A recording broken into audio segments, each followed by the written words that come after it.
ಬ್ರಹ್ಮಶ್ರೀ ಸುಭಾಷ್ ಪತ್ರಿಜಿರವರ ಜೀವನ ಚರಿತ್ರೆ.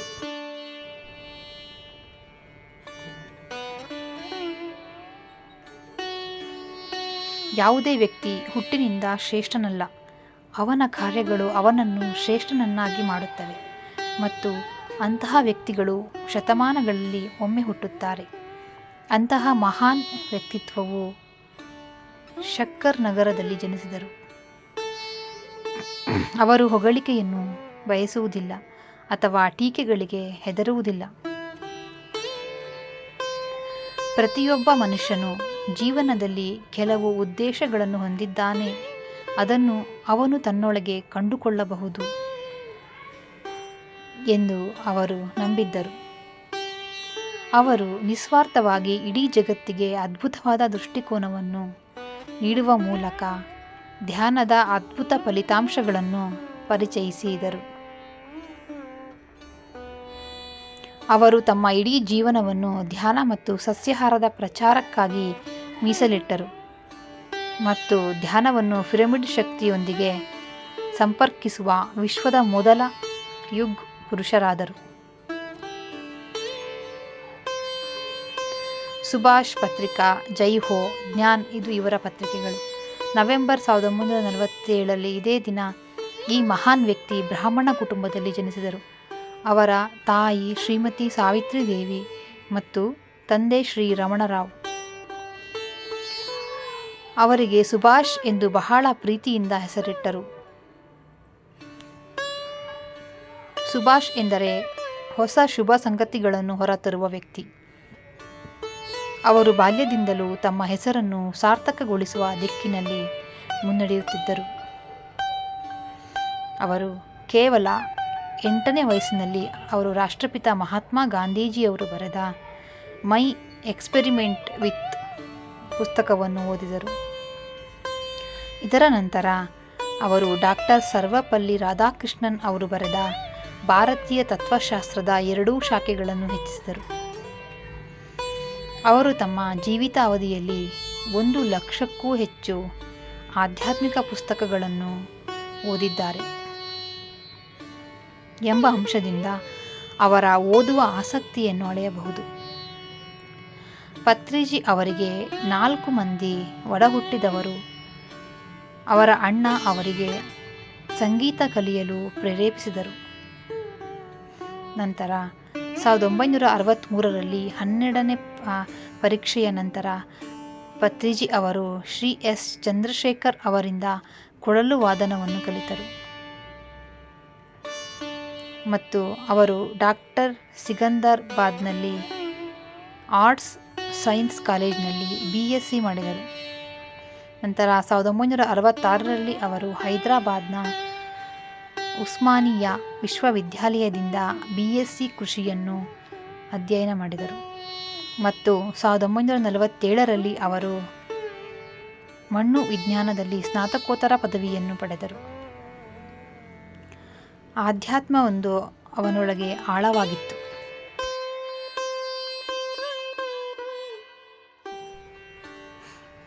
1964ರಲ್ಲಿ ಅವರ ಕಿರಿಯ ಸಹೋದರ ನಿಧನರಾದರು.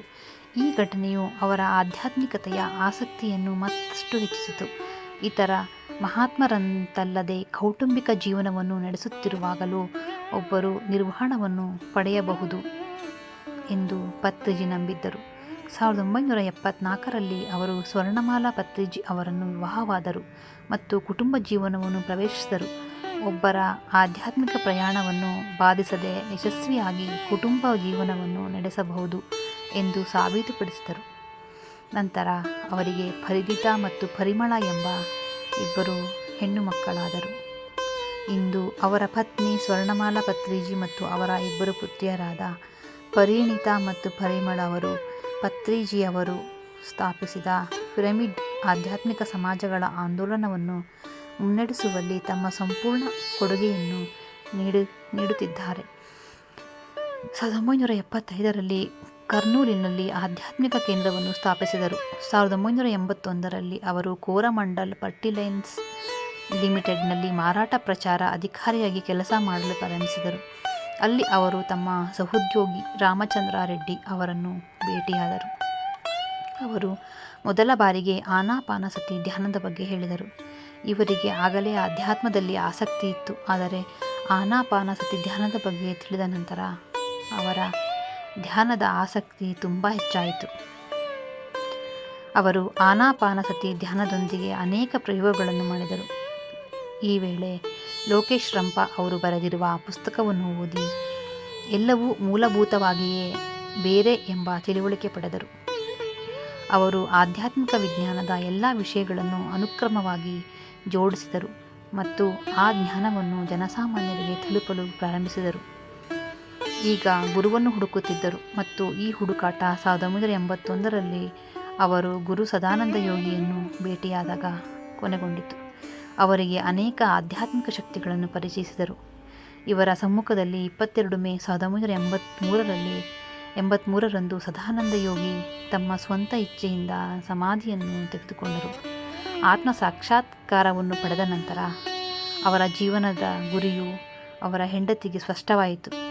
ಕುಟುಂಬ ಜೀವನ ನಡೆಸುತ್ತಾ ಲೋಕ ಕಲ್ಯಾಣಕ್ಕಾಗಿ ಧ್ಯಾನ, ಸಸ್ಯಾಹಾರ ಮತ್ತು ಆಧ್ಯಾತ್ಮಿಕ ವಿಜ್ಞಾನವನ್ನು ಮಾಡಬೇಕೆಂದು ಅವರು ಮನೆಯಿಂದ ಹೋಗಬಾರದು ಎಂದು ಅವರು ಅರ್ಥ ಮಾಡಿಕೊಂಡರು. ನಾವು ಧ್ಯಾನದ ಸಂದೇಶವನ್ನು ಹರಡಬೇಕು ಮತ್ತು ಪ್ರತಿಯೊಬ್ಬ ವ್ಯಕ್ತಿಯನ್ನು ಜಾಗೃತಗೊಳಿಸಬೇಕು. ಇದರಿಂದ ಅವನು ಮಾಸ್ಟರ್ ಆಗುವ ಗುರಿಯನ್ನು ಅವನ ಮುಂದೆ ಇಡಬೇಕು.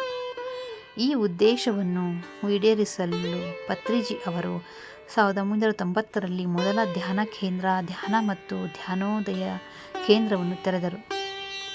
ಆದರೆ ಕೆಲಸ ಇಲ್ಲಿಗೆ ಕೊನೆಗೊಂಡಿಲ್ಲ. ಧ್ಯಾನದ ಶಕ್ತಿಯನ್ನು ಮತ್ತಷ್ಟು ಹೆಚ್ಚಿಸುವುದು ಹೇಗೆ ಎಂದು ಪತ್ರಿಜಿ ಹುಡುಕುತ್ತಲೇ ಇದ್ದರು. ಅನೇಕ ಪ್ರಯೋಗಗಳನ್ನು ಮಾಡುವ ಮೂಲಕ ಅವರು ಉತ್ತರವನ್ನು ಪಡೆದರು.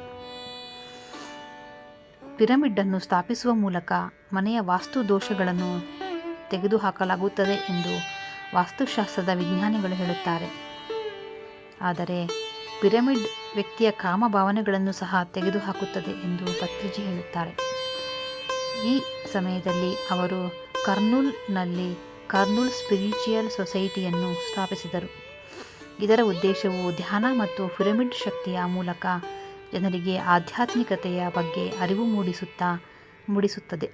ಇದರ ಪ್ರಯೋಜನವನ್ನು ಪ್ರತಿಯೊಬ್ಬರೂ ಪಡೆದುಕೊಂಡು ದೈಹಿಕ, ಮಾನಸಿಕ, ಬೌದ್ಧಿಕ ಮತ್ತು ಆಧ್ಯಾತ್ಮಿಕ ಪ್ರಗತಿಯನ್ನು ಸಾಧಿಸಬಹುದು. ಪತ್ರಿಜಿ ಅವರು ಧ್ಯಾನವನ್ನು ಹರಡುವ ಕೆಲಸದಲ್ಲಿ ನಿರತರಾಗಿ ತೊಡಗಿಸಿಕೊಂಡಿದ್ದರು ಮತ್ತು 1991ರಲ್ಲಿ ಅವರು ಶಾಸ್ತ್ರೀಯ ಸಂಗೀತವನ್ನು ಧ್ಯಾನದೊಂದಿಗೆ ಸಂಯೋಜಿಸಿದರು. ಈ ಅನುಕ್ರಮವನ್ನು ಮುಂದಕ್ಕೆ ತೆಗೆದುಕೊಂಡು ಪತ್ರಿಜಿ 1992ರಲ್ಲಿ ಕೈಗಾರಿಕೋದ್ಯಮಿ ಬಿ ರೆಡ್ಡಿ ಅವರ ಸಹಾಯದಿಂದ ಬುದ್ಧ ಪಿರಮಿಡ್ ಧ್ಯಾನ ಕೇಂದ್ರವನ್ನು ಕರ್ನೂಲ್ನಲ್ಲಿ ಸ್ಥಾಪಿಸಿದರು. ಧ್ಯಾನವು ಜನಸಾಮಾನ್ಯರಿಗೆ ಲಭ್ಯವಾಯಿತು. ಈ ಜಗತ್ತನ್ನು ತಲುಪಲು ಪತ್ರಿಜಿ ಅವರು 1992ರಲ್ಲಿ ತಮ್ಮ ಕೆಲಸವನ್ನು ತೊರೆದರು ಮತ್ತು ಧ್ಯಾನ, ಸಸ್ಯಾಹಾರ ಮತ್ತು ಆಧ್ಯಾತ್ಮಿಕ ಶಕ್ತಿಗೆ ತಮ್ಮ ಸಂಪೂರ್ಣ ಸಮಯವನ್ನು ಮೀಸಲಿಟ್ಟರು. ಪ್ರತಿದಿನ ಅವರು ಬಸ್ಸುಗಳು, ಸ್ಕೂಟರ್ಗಳು, ರೈಲುಗಳು ಹೀಗೆ ಲಭ್ಯವಿರುವ ಯಾವುದೇ ಸಾಧನಗಳನ್ನು ಬಳಸಿಕೊಂಡು ಧ್ಯಾನವನ್ನು ಪ್ರಚಾರ ಮಾಡಲು ಹಳ್ಳಿಯಿಂದ ಹಳ್ಳಿಗೆ ಹೋಗುತ್ತಿದ್ದರು. ಪ್ರತಿಯೊಂದು ಸಂಪನ್ಮೂಲವನ್ನು ಸದುಪಯೋಗಪಡಿಸಿಕೊಳ್ಳಬೇಕು ಎಂಬ ತತ್ವವನ್ನು ಅನುಸರಿಸಿ ಎಲ್ಲರಿಗೂ ಆತ್ಮ ಸಾಕ್ಷಾತ್ಕಾರದ ಸುಲಭ ಮತ್ತು ಸರಳ ಮಾರ್ಗವನ್ನು ತೋರಿಸಿದರು. ಒಂದು ಕೈಯಲ್ಲಿ ಕೊಳಲು, ಇನ್ನೊಂದು ಕೈಯಲ್ಲಿ ಪುಸ್ತಕ ಹಿಡಿದು ಸಂಗೀತದ ಕ್ರಾಂತಿಯನ್ನು ಜನಸಾಮಾನ್ಯರಿಗೆ ಕೊಂಡೊಯ್ಯಲು ಹೊರಟ ಸರಳ ವ್ಯಕ್ತಿ. ಅಂದಿನಿಂದ ಇಡೀ ಭಾರತದಲ್ಲಿ 20,000ಕ್ಕೂ ಹೆಚ್ಚು ಸಣ್ಣ ಮತ್ತು ದೊಡ್ಡ ಪಿರಮಿಡ್ ಧ್ಯಾನ ಕೇಂದ್ರಗಳನ್ನು ಸ್ಥಾಪಿಸಲಾಗಿದೆ. ಅವರು 1996ರಲ್ಲಿ ಪುರಬ್ ಕುಂಡದಲ್ಲಿ ಪಿರಮಿಡ್ ಅನ್ನು ಸಹ ನಿರ್ಮಿಸಿದರು. ಇದರ ನಂತರ ಆಂಧ್ರ ಪ್ರದೇಶದ ವಿವಿಧ ಸ್ಥಳಗಳಲ್ಲಿ ಅನೇಕ ಪಿರಮಿಡ್ಗಳನ್ನು ನಿರ್ಮಿಸಲಾಯಿತು. ಇದರಿಂದಾಗಿ ಪಿರಮಿಡ್ ಧ್ಯಾನದ ಚರ್ಚೆ ಪ್ರಪಂಚದಾದ್ಯಂತ ಪ್ರಾರಂಭವಾಯಿತು. ಬೆಂಗಳೂರಿನಲ್ಲಿರುವ PASM ಪಿರಮಿಡ್ ವ್ಯಾಲಿ ಇಂಟರ್ನ್ಯಾಷನಲ್ ಅಂತಾರಾಷ್ಟ್ರೀಯ ಪ್ರಧಾನ ಕಚೇರಿಯಲ್ಲಿ ಪತ್ರಿಜಿ ಅವರು 160x160ರ ಭವ್ಯವಾದ ಪಿರಮಿಡ್ ಅನ್ನು ನಿರ್ಮಿಸಿದಾಗ, ಅದೇ ವರ್ಷ 2003ರಲ್ಲಿ ಈ ಅದ್ಭುತ ಶಕ್ತಿಯನ್ನು ತಿಳಿಯಲು, ಅರ್ಥಮಾಡಿಕೊಳ್ಳಲು ಮತ್ತು ಅನುಭವಿಸಲು ಅವರು ಜನರಿಗೆ ಅವಕಾಶವನ್ನು ನೀಡಿದರು. ಇದಾದ ಕೆಲವು ವರ್ಷಗಳ ನಂತರ ಬ್ರಹ್ಮಋಷಿ ಸುಭಾಶ್ರೀ ಪತ್ರಿಜಿ ಹೈದರಾಬಾದ್ನ ಕಡತ್ತಾಲ್ ಗ್ರಾಮದಲ್ಲಿ 180x180ರ ಬೃಹತ್ ಪಿರಮಿಡ್ ಅನ್ನು ನಿರ್ಮಿಸಿದರು. ಅದನ್ನು ಮಹೇಶ್ವರ ಮಹಾಪ್ರಭಿದ್ ಎಂದು ಹೆಸರಿಸಲಾಯಿತು. ಈ ಪಿರಮಿಡ್ ಏಷ್ಯಾದ ಅತಿ ದೊಡ್ಡ ಧ್ಯಾನ ಪಿರಮಿಡ್ ಎಂಬ ಹೆಗ್ಗಳಿಕೆಗೆ ಪಾತ್ರವಾಗಿದೆ. ಪತ್ರಿಜಿ ಕೇವಲ ಓದುವ ಆಸಕ್ತಿಯನ್ನು ಹೊಂದಿರಲಿಲ್ಲ, ಆದರೆ ಅವರು ಬರವಣಿಗೆಯ ಬಗ್ಗೆ ಒಲವು ಹೊಂದಿದ್ದರು.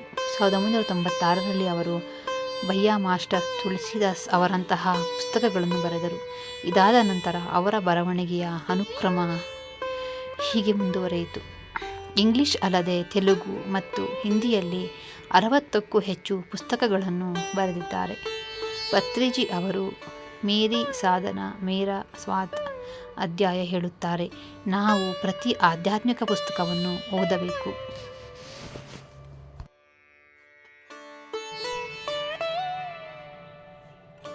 ಆಧ್ಯಾತ್ಮಿಕ ವಿಜ್ಞಾನಿಗಳು ಮತ್ತು ಎಲ್ಲ ಗುರುಗಳಿಂದ ಕಲಿಯಬೇಕು. ಪತ್ರಿಜಿ ಅವರು ತಮ್ಮ ಪುಸ್ತಕಗಳ ಮೂಲಕ ಜನರಿಗೆ ಆಧ್ಯಾತ್ಮಿಕತೆಯ ಜ್ಞಾನವನ್ನು ಹರಡಿದರು. ಆದರೆ ಅವರು ಅನೇಕ ವಿದೇಶಿ ಆಧ್ಯಾತ್ಮಿಕ ವಿದ್ವಾಂಸರು ಬರೆದ ಪುಸ್ತಕಗಳನ್ನು ಹಿಂದಿ, ತೆಲುಗು, ಪಂಜಾಬಿ, ನೇಪಾಳಿ ಮತ್ತು ಮರಾಠಿ, ಕನ್ನಡ ಮುಂತಾದ ಭಾಷೆಗಳಿಗೆ ಅನುವಾದಿಸಿದರು.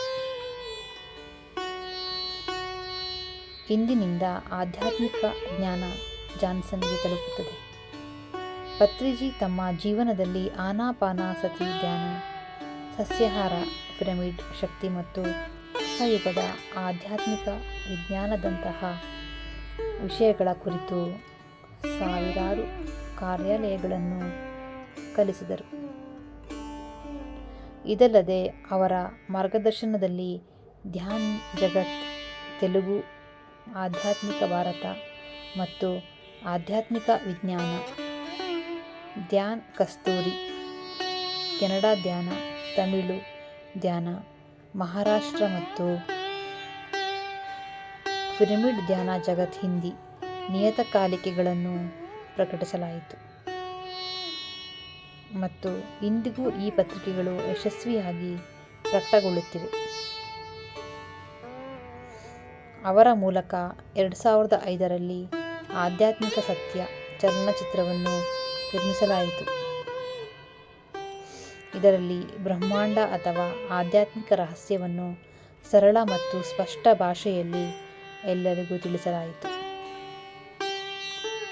ನಾವೇ ದೇವರು, ನಮ್ಮ ಉಸಿರು ನಮ್ಮದೇ ಎಂಬ ಸತ್ಯವನ್ನು ಈ ಚಿತ್ರ ಇಂದಿಗೂ ಯೂಟ್ಯೂಬ್ನಲ್ಲಿ ಕೋಟಿಗಟ್ಟಲೆ ಜನರಿಗೆ ಅರಿವು ಮೂಡಿಸುತ್ತಿದೆ.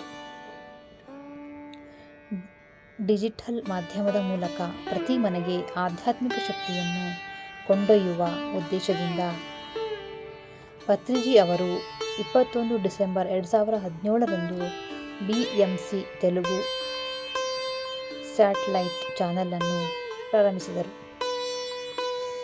ಅದೇ ರೀತಿ 2018ರಲ್ಲಿ ತಮಿಳು ಮತ್ತು ಕನ್ನಡದಲ್ಲಿ ಧ್ಯಾನ ಚಾನಲ್ ಹಿಂದಿಯನ್ನು ಸ್ಥಾಪಿಸಲಾಯಿತು ಮತ್ತು ನಂತರ 2019ರಲ್ಲಿ ಇದು ವಿಶ್ವದ ಒಂದು ಅನನ್ಯ ಚಾನಲ್ ಆಗಿದೆ.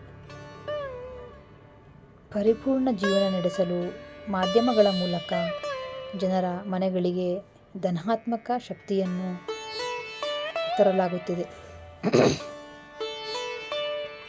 ಕೆಲವೇ ಸಮಯದಲ್ಲಿ ಪತ್ರಿಜಿ ಅವರು ಧ್ಯಾನದ ಪವಾಡಗಳ ಬಗ್ಗೆ ಜನರಿಗೆ ಅರಿವು ಮೂಡಿಸುವ ಮೂಲಕ ಕ್ರಾಂತಿಯನ್ನು ತರುವ ಕೆಲಸ ಮಾಡಿದರು. ಅವರ ಅಮೂಲ್ಯ ಕೊಡುಗೆಗಳಿಗಾಗಿ ಅವರಿಗೆ ಅನೇಕ ಗೌರವಗಳು ಮತ್ತು ಬಿರುದುಗಳನ್ನು ನೀಡಿ ಗೌರವಿಸಲು ಇಂದು ಕಾರಣವಾಗಿದೆ. 12 ಸೆಪ್ಟೆಂಬರ್ 1997ರಂದು ಆಂಧ್ರಪ್ರದೇಶದ ಮಂತ್ರಿ ರೆಡ್ಡಿಜಿ ಮತ್ತು ಆಧ್ಯಾತ್ಮಿಕ ಗುರುಗಳಿಂದ ತಿರುಪತಿಯಲ್ಲಿ ಪತ್ರಿಜಿ ಅವರಿಗೆ ಬ್ರಹ್ಮರ್ಷಿ ಎಂಬ ಬಿರುದು ನೀಡಿ ಗೌರವಿಸಲಾಯಿತು. ಪತ್ರಿಜಿ ಅವರಿಗೆ ನವೆಂಬರ್ 2006ರಲ್ಲಿ ಜೀವಮಾನ ಸಾಧನೆ ಪ್ರಶಸ್ತಿಯನ್ನು ನೀಡಿ ಗೌರವಿಸಲಾಯಿತು. ಇದರ ಹೊರತಾಗಿ ಮಾರ್ಚ್ 2013ರಲ್ಲಿ Indian board of alternative medicine ನಿಂದ 21ನೇ ಅಂತಾರಾಷ್ಟ್ರೀಯ ಸಮ್ಮೇಳನದಲ್ಲಿ ಪತ್ರಿಜಿ ಧ್ಯಾನ ವಿಚಾರಕ್ ಪ್ರಶಸ್ತಿಯನ್ನು ನೀಡಿ ಗೌರವಿಸಲಾಯಿತು. 2017ರಲ್ಲಿ ಅವರಿಗೆ ಟೈಮ್ಸ್ ಆಫ್ ಇಂಡಿಯಾ ಪ್ರಶಸ್ತಿಯನ್ನು ನೀಡಿ ಗೌರವಿಸಲಾಯಿತು. 2018ರಲ್ಲಿ ಅವರನ್ನು ಮಧ್ಯಪ್ರದೇಶದ ಮುಖ್ಯಮಂತ್ರಿ ಶಿವರಾಜ್ ಸಿಂಗ್ ಚೌಹಾಣ್ ಅವರು ಅರ್ಧನಾರೀಶ್ವರ್ ಪ್ರಶಸ್ತಿಯನ್ನು ನೀಡಿ ಗೌರವಿಸಿದರು. ಅದೇ ವರ್ಷದಲ್ಲಿ ಪತ್ರಿಜಿ ಅವರಿಗೆ international book of world records ಪ್ರಶಸ್ತಿ ಮತ್ತು 30 ಸೆಪ್ಟೆಂಬರ್ 2018ರಂದು ಆಧ್ಯಾತ್ಮಿಕ ವಿಜ್ಞಾನದ ಜಾಗತಿಕ ಉತ್ಸವದಲ್ಲಿ ಹಿಮಾಲಯದಿಂದ ಬಂದ ಗುರುಗಳಿಂದ ಪಿತಾಮಹಕಿ ಎಂಬ ಬಿರುದನ್ನು ನೀಡಲಾಯಿತು. 2018ರಲ್ಲಿ 20,000ಕ್ಕೂ ಹೆಚ್ಚು ಜನರು ಏಕಕಾಲದಲ್ಲಿ ಒಂದೇ ಸ್ಥಳದಲ್ಲಿ ಧ್ಯಾನ ಮಾಡುವಂತೆ ಮಾಡಿದ ವಂಡರ್ ಬುಕ್ ಆಫ್ ವರ್ಲ್ಡ್ ರೆಕಾರ್ಡ್ಸ್ನಿಂದ ಅವರನ್ನು ಗೌರವಿಸಲಾಯಿತು. 2019ರಲ್ಲಿ ಲಡಾಖ್ನಲ್ಲಿರುವ ಮಹಾಬೋಧಿ ಅಂತಾರಾಷ್ಟ್ರೀಯ ಧ್ಯಾನ ಕೇಂದ್ರದಿಂದ ಸಚಿವರಿಗೆ ಜಾಗತಿಕ ಶಾಂತಿ ಪ್ರಶಸ್ತಿಯನ್ನು ನೀಡಲಾಯಿತು. ಪಿರಮಿಡ್ ಸ್ಪಿರಿಚುಯಲ್ ಸೊಸೈಟೀಸ್ ಆಂದೋಲನದ ಸಂಸ್ಥಾಪಕ ಬ್ರಹ್ಮಋಷಿ ಪಿತಾಮಹ ಪತ್ರಿಜಿ ಅವರು ತಮ್ಮ ಜೀವನದುದ್ದಕ್ಕೂ ಜನರಿಗೆ ಅಧ್ಯಯನದ ಧ್ಯಾನವನ್ನು ಪರಿಚಯಿಸುವ ಮೂಲಕ ಈ ಭೂಮಿಯನ್ನು ಸ್ವರ್ಗವಾಗಿಸುವ ದಿಕ್ಕಿನಲ್ಲಿ ಮುನ್ನಡೆಯುತ್ತಿದ್ದರು ಮತ್ತು ಸಸ್ಯಾಹಾರ, ಧ್ಯಾನ, ಆಧ್ಯಾತ್ಮಿಕ ವಿಜ್ಞಾನ ಮತ್ತು ಪಿರಮಿಡ್ ಶಕ್ತಿಯ ಪ್ರಚಾರಕ್ಕಾಗಿ ತಮ್ಮ ಇಡೀ ಜೀವನವನ್ನು ಮುಡಿಪಾಗಿಟ್ಟರು. ಅವರು ಇಡೀ ಪ್ರಪಂಚವನ್ನು ಸುತ್ತಿದರು ಮತ್ತು ಅವರ ಕೊನೆಯ ಕ್ಷಣಗಳವರೆಗೆ ಅವರು ಸ್ಥಾಪಿಸಿದ 18 ತತ್ವಗಳನ್ನು ಮಾತು ಮತ್ತು ಕಾರ್ಯಗಳಲ್ಲಿ ಅನುಸರಿಸಿದರು. ಮತ್ತು ನಂತರ ಆ ದಿನ ಬಂದಿತು. ಜುಲೈ 24, 2022ರಂದು ಸಂಜೆ 5 ಗಂಟೆಗೆ ಅವರು ಭೂಮಿಗೆ ಪ್ರಯಾಣವನ್ನು ಪೂರ್ಣಗೊಳಿಸಿದಾಗ ಬ್ರಹ್ಮಋಷಿ ಸುಭಾಷ್ ಪತ್ರಿಜಿ ಅವರಿಗೆ 25 ಜುಲೈ 2022ರಂದು ಸೂರ್ಯಾಸ್ತದ ಮೊದಲು ಮಹೇಶ್ವರ್ ಪಿರಮಿಡ್ನ ಅಂಗಳದಲ್ಲಿರುವ ಧ್ಯಾನ ಶಕ್ತಿ ಸ್ಥಳದಲ್ಲಿ ಮುಖ್ಯ ಸಮಾಧಿಯನ್ನು ನೀಡಲಾಯಿತು. ಸಚಿವಾಲಯವು ಮುಗಿದಿದೆ, ಆದರೆ ಅವರು ಎಲ್ಲ ಗುರುಗಳಿಗೆ ಮಾರ್ಗದರ್ಶನ ನೀಡುವುದನ್ನು ಮುಂದುವರಿಸುತ್ತಾರೆ. ಅವರು ನಮಗೆ ತೋರಿದ ಆಧ್ಯಾತ್ಮದ ಹಾದಿಯಲ್ಲಿ ನಾವು ಮುಂದುವರಿಯಬೇಕು. ಇದು ನಿಜವಾದ ಅರ್ಥದಲ್ಲಿ ಅವರಿಗೆ ನಾವು ಸಲ್ಲಿಸುವ ಗೌರವ. PMC ಹಿಂದಿ ಮತ್ತು ಎಲ್ಲ ಪಿರಮಿಡ್ ಮಾಸ್ಟರ್ಗಳ ಪರವಾಗಿ ಅಂತಹ ಮಹಾನ್ ಯುಗಪುರುಷ ಗುರು, ಸ್ನೇಹಿತ ಮತ್ತು ಎಲ್ಲರಿಗೂ ಮಾರ್ಗದರ್ಶಕರಿಗೆ ಕೋಟಿ ಕೋಟಿ ವಂದನೆಗಳು. ವಿಶ್ವ ಜೈ ಜೈ ಹೋ, ಜ್ಞಾನ ಭಾರತ್ ಜೈ ಜೈ ಹೋ, ದಿವ್ಯ ಜ್ಞಾನ ಭಾರತ್ ಜೈ ಜೈ ಹೋ, ಜೈ ಹೋ, ಜೈ ಹೋ, ಜೈ ಹೋ.